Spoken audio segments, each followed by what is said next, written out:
Hi friends, welcome back to Mazhathulli creations. ഈ channel നിങ്ങൾ ആദ്യമായിട്ടാണ് കാണുന്നതെങ്കിൽ സബ്സ്ക്രൈബ് ചെയ്യാൻ മറക്കല്ലേ.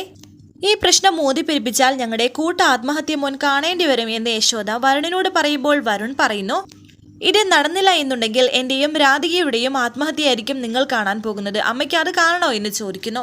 ഇതിന് യശോദയ്ക്ക് മറുപടിയില്ല. ഇതൊക്കെ കേട്ടുനിന്ന് കണ്ടുനിന്ന് മുത്തശ്ശി വളരെ ദേഷ്യത്തോടെ പറയുന്നു, എല്ലാത്തിനും കാരണം ദേ ഇവൾ ഒറ്റ ഒരുത്തിയാ. കണിമംഗലത്തെ മരുമകളാകാൻ വേണ്ടി ഇവള് കാണിച്ച ആഗ്രഹം കാരണമാ ഇതിപ്പോ തുറന്നു പറയേണ്ടി വന്നത്.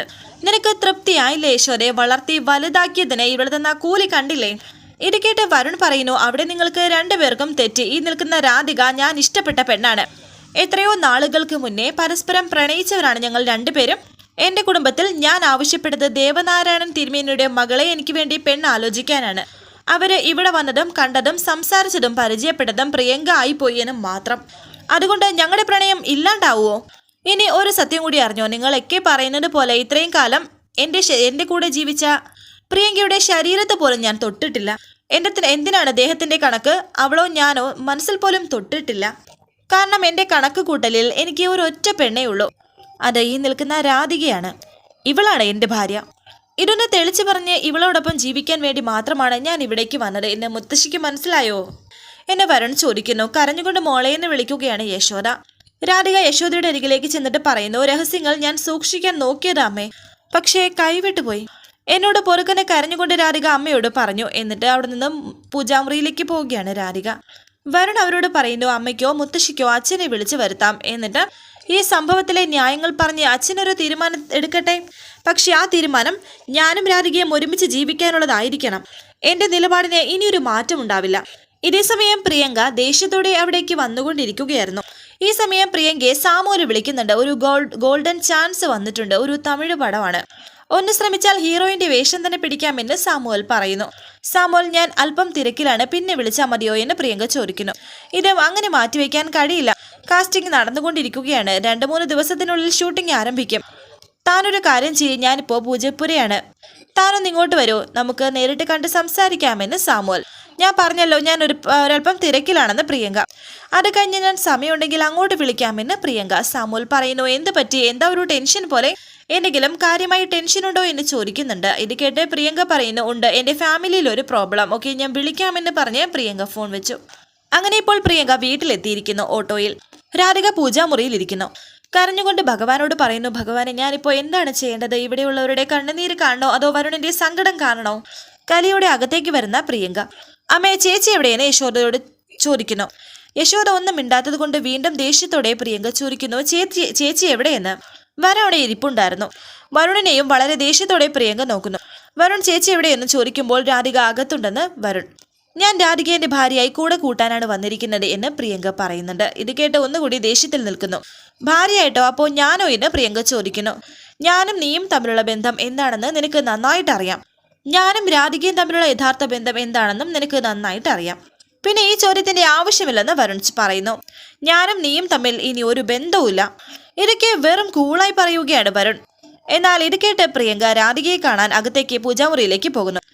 എഴുന്നേക്കടി, നിന്നോടല്ലേ പറഞ്ഞത്, എഴുന്നേക്കടി എന്ന് പറഞ്ഞ് പ്രിയങ്ക രാധികയുടെ കയ്യിൽ പിടിച്ചു വലിച്ച് എഴുന്നേൽപ്പിക്കുന്നുണ്ട്.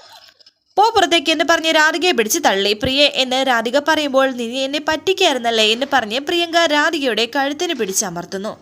ഞാനൊന്ന് പറയട്ടെ എന്ന് രാധിക പറയുമ്പോൾ, നീ ഒരു ചേച്ചിയാണോടി എന്ന് പറഞ്ഞ് രാധികയെ പിടിച്ചു വലിച്ച് പുറത്തേക്ക് കൊണ്ടുപോവുകയാണ് പ്രിയങ്ക. എന്നിട്ട് രാധിക അവരുടെ മുന്നിലേക്ക് കൊണ്ടുപോയി ഒരൊറ്റ തള്ളാണ് തള്ളുന്നത്. എന്റെ ജീവിതം നിനക്ക് ഇല്ലാണ്ടാക്കണം അല്ലേ എന്ന് പറഞ്ഞ് രാധികയുടെ മുടിയിൽ പിടിച്ച് വലിച്ച് ഒരൊറ്റ അടിയാണ് കൊടുക്കുന്നത് കാരണത്ത്. എന്നിട്ട് വീണ്ടും പ്രിയങ്ക രാധികയെ ഉപദ്രവിക്കുന്നു. അവിടേക്ക് യശോദ ഓടി വന്ന് പ്രിയങ്കയെ തടയുന്നു. യശോദയെ തള്ളി മാറ്റിയിട്ട് പ്രിയങ്ക വീണ്ടും രാധികയെ അടിക്കുകയാണ്. വരുൺ അവിടേക്ക് വന്ന് പ്രിയങ്കയെ മാറ്റി പ്രിയങ്കയുടെ കരണത്തടിക്കുന്നു. 1 അല്ല 2-3 പ്രാവശ്യം അടിച്ചു. എന്നിട്ട് വരുൺ പ്രിയങ്കയുടെ കഴുത്തിന് പിടിച്ചമർത്തിയിട്ട് വീണ്ടും പിടിച്ച് തള്ളുകയാണ് തറയിലേക്ക്. എന്നെ ഒഴിവാക്കിയിട്ട് നിനക്ക് ഇവളുമായി സുഖമായി ജീവിക്കണം അല്ലേ എന്ന് പ്രിയങ്ക പറയുമ്പോൾ വരുൺ പറയുന്നു, ഞാൻ എന്റെ ഭാര്യയ്ക്ക് വേണ്ടിയാ സംസാരിക്കുന്നത്. ഞാൻ താലി കെട്ടിയ എന്റെ ഭാര്യയ്ക്ക് വേണ്ടി. അവിടെ വെറും കാഴ്ചക്കാരിയായി നിനക്കൊന്നും പറയാനില്ല. മുത്തശ്ശി അവിടേക്ക് വരുന്നു. പ്രിയങ്ക താഴെ കിടക്കുന്നതാണ് കാണുന്നത്. യോ മോളെ എന്ന് പറഞ്ഞ് പ്രിയങ്കയെ താങ്ങി എഴുന്നേൽപ്പിക്കുകയാണ് മുത്തശ്ശി. മുത്തശ്ശി എന്ന് പറഞ്ഞ് പ്രിയങ്ക കരഞ്ഞുകൊണ്ട് നിൽക്കുന്നു. വരുൺ പുറത്തിറങ്ങിപ്പോയെന്ന് മുത്തശ്ശി വരുണിനോട് പറയുന്നു. ഞാൻ ഇവിടെ നിന്ന് ഇറങ്ങി പോകുന്നുണ്ടെങ്കിൽ അത് എന്റെ രാധികയുമായിട്ടായിരിക്കും. ആവശ്യത്തിൽ കൂടുതൽ അഹങ്കാരവും ധിക്കാരവും ഉണ്ടാക്കി കൊടുത്ത് മുത്തശ്ശി വളർത്തിയ ഈ മോളിലെ എന്നോടൊപ്പമല്ല ഒരു പുരുഷനോടൊപ്പവും ഒരു ജീവിതവും അർഹിക്കുന്നില്ല. അമ്മേ, രാധികയെ ഇനി ആരും ദ്രോഹിക്കാൻ പാടില്ല.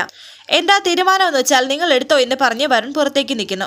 പ്രിയങ്ക രാധികയോട് പറയുന്നു, എല്ലാം തീരുമാനിച്ചിട്ടാ വന്നിരിക്കുന്നത് അല്ലേ? രാധികയാണെങ്കിൽ അമ്മയുടെ പിറകിൽ നിന്ന് കരയുന്നു. അമ്മയ്ക്ക് ഇപ്പോൾ സമാധാനമായല്ലോ. ലോകത്തിൽ ഏറ്റവും നന്മയുള്ളവളെയല്ലേ കണ്ടെടുത്തി വളർത്തിക്കൊണ്ട് വന്നത്. പറ്റുമെങ്കിൽ മോളോട് എന്നെ അങ്ങ് കൊല്ലാൻ പറയേ, എന്നിട്ട് ഇവളെ ചേർത്ത് പിടിച്ച് ആശ്വസിപ്പിക്ക്. മോളെ എന്ന് രാധിക വിളിക്കുമ്പോൾ ദേഷ്യത്തോടെ കലുതുള്ളി പ്രിയങ്ക രാധികയോട് പറയുന്നുണ്ട്, മിണ്ടരുത്. അമ്പലത്തിൽ വെച്ച് നീ വരുണിനോട് പറഞ്ഞതൊക്കെ ഞാൻ കേട്ടു നിന്നതാണ്. വരുണിനെ പ്രാണനെ പോലെ ഇഷ്ടമാണെന്നല്ലേ പറഞ്ഞത്? രാധിക പറയുന്നു, പ്രിയെ, ഇന്നോ ഇന്നലെയോ അല്ല. നീ വരുണിനെ കാണുന്നതിന് മുമ്പ് ഞാൻ വരുണിനെ ഇഷ്ടപ്പെട്ടവളാണ്. അമ്മയെ ഇഷ്ടപ്പെട്ടത് തന്നെയാണ്. അമ്മയെ നമ്മൾ ഇഷ്ടപ്പെട്ട് എപ്പോഴും പ്രാർത്ഥിക്കുന്ന കൃഷ്ണ ഭഗവാന്റെ അനുഗ്രഹം കൊണ്ടല്ലേ ഈ താലി എൻ്റെ കഴുത്തിൽ തന്നെ വീണത് എന്ന് പറഞ്ഞ് ആ താലി എടുത്ത് കാണിക്കുകയാണ് രാധിക. ആ താലി കാണുമ്പോൾ പ്രിയങ്ക ഒന്നുകൂടി ഞെട്ടി. എന്നിട്ട് അമ്മയുടെ അരികിൽ നിന്ന് രാധിക കരയുമ്പോൾ, മോളെ നീ വാ എന്ന് പറഞ്ഞ് രാധികയും കൂട്ടി യശോദ അങ്ങോട്ടേക്ക് പോകുന്നു വരുണിന്റെ അരികിലേക്ക്.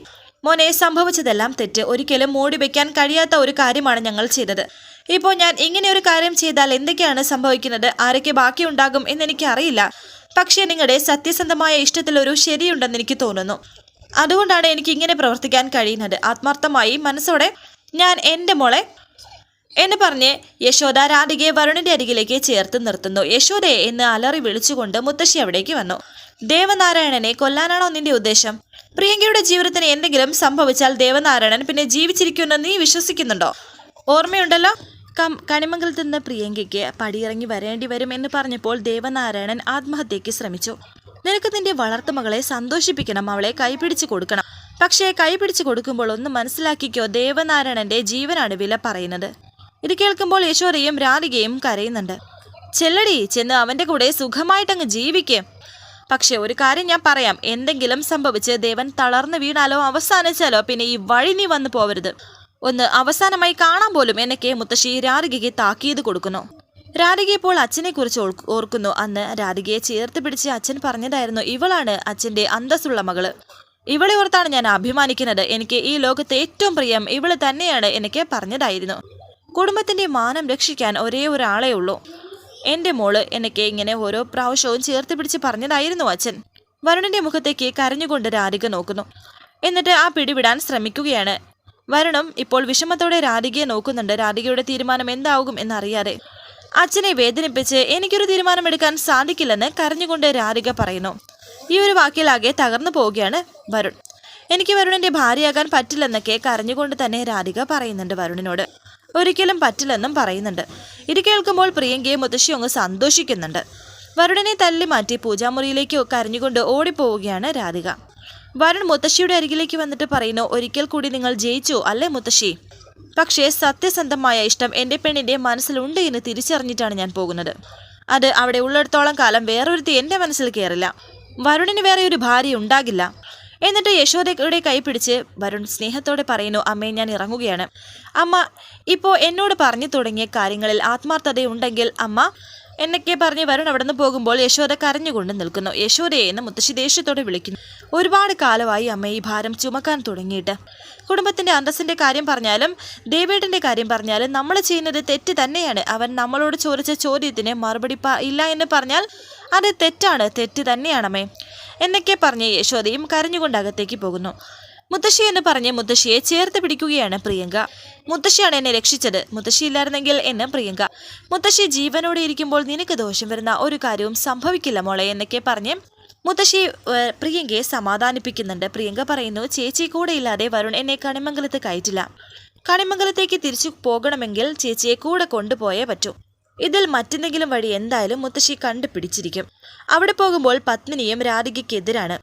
പക്ഷേ എന്തായാലും രാധികയ്ക്ക് വരുണിനോട് സ്നേഹമുണ്ട് എന്ന് രാധിക തന്നെ തുറന്നു പറഞ്ഞതിനാൽ വരുൺ ഇപ്പോൾ കുറച്ച് സമാധാനത്തിൽ തന്നെയാണ്. മാത്രമല്ല പ്രിയങ്കയ്ക്ക് ഇപ്പോൾ ഒരു ഓഫറും വന്നിരിക്കുകയാണ്.